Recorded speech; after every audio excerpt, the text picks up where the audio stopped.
Assalamualaikum warahmatullahi wabarakatuh. Nama saya Feby Aisyarani dari kelas 11 MIPA 3. Di sini saya akan mempresentasikan tentang kerajinan bahan limbah.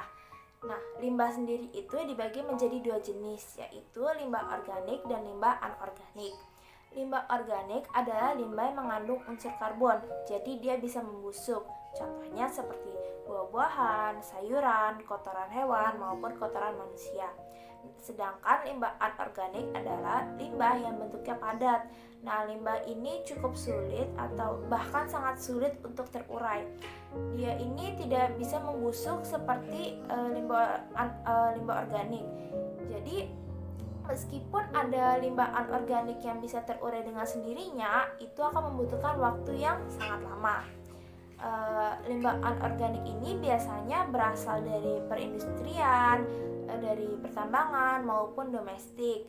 Nah, contoh dari limbah pertambangan itu biasanya ada minyak bumi, batu bara, besi, nikel maupun timah. Sedangkan yang dari domestik itu contohnya seperti sampah-sampah rumah tangga yang berada di sekitar kita. Contohnya ada plastik, ada logam, ada kaleng juga, dan sebagainya yang ada di sekitar kita. Nah, kerajinan bahan limbah sendiri pun dibagi menjadi dua jenis, yaitu kerajinan bahan limbah bangun ruang dan kerajinan bahan limbah bangun datar. Kerajinan limbah bangun datar adalah kerajinan limbah yang bangunnya berbentuk dua dimensi, yaitu hanya memiliki sisi panjang dan sisi lebar. Dia tidak mempunyai ruang. Sedangkan kebalikannya, yaitu kerajinan bahan limbah bangun ruang, dia mempunyai tiga dimensi, yaitu panjang, lebar, dan ruang. Contoh dari limbah kerajinan bahan ruang itu biasanya bisa berbentuk seperti bidang yang beraturan seperti lingkaran, persegi, segitiga, maupun bidang-bidang lainnya yang bentuknya tidak beraturan. Ada juga contohnya seperti daun, kain percak, plastik, dan sebagainya. Jika kita mau membuka usaha tentang kerajinan bahan limbah, maka ada 4 aspek yang perlu kita ketahui. Pertama, ide dan peluang usaha. Ide dan peluang usaha ini adalah dasar kita untuk membuka usaha.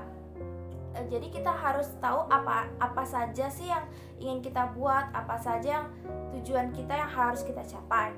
Yang kedua, ada sumber daya yang dibutuhkan. Di sini kita mulai mencari bahan-bahan yang kita butuhkan, mulai meriset apa saja sih bahan-bahan yang kita butuhkan untuk membuat usaha tersebut. Yang ketiga, ada perencanaan administrasi. Perencanaan administrasi ini sangat penting. Karena apa? Jika perencanaan administrasi ini tidak berjalan dengan baik, maka akan berakibat dengan usaha kita yang bangkrut. Yang terakhir, yang keempat, ada perencanaan pemasaran. Di sini perencanaan pemasaran juga berperan penting karena efek dari pemasaran yang baik itu, maka produk kita juga akan terjual lebih banyak lagi dan kita juga akan menghasilkan untung yang lebih banyak dalam usaha kita. Nah, dalam rencana saya untuk membuat kerajinan dari bahan limbah, saya akan menggunakan sepertinya botol plastik ini. Botol plastik ini saya dapat gunakan menjadi pot ataupun menjadi tempat pensil setelah dihias. Tutupnya ini bisa menjadi brush juga. Jadi kita bisa membantu untuk mengurangi sampah plastik yang ada dengan menggunakannya kembali menjadi barang-barang yang dapat berguna. Sekian kira-kira dari video saya. Kurang lebihnya mohon maaf jika ada kata-kata yang kurang dimengerti. Terima kasih. Wassalamualaikum warahmatullahi wabarakatuh.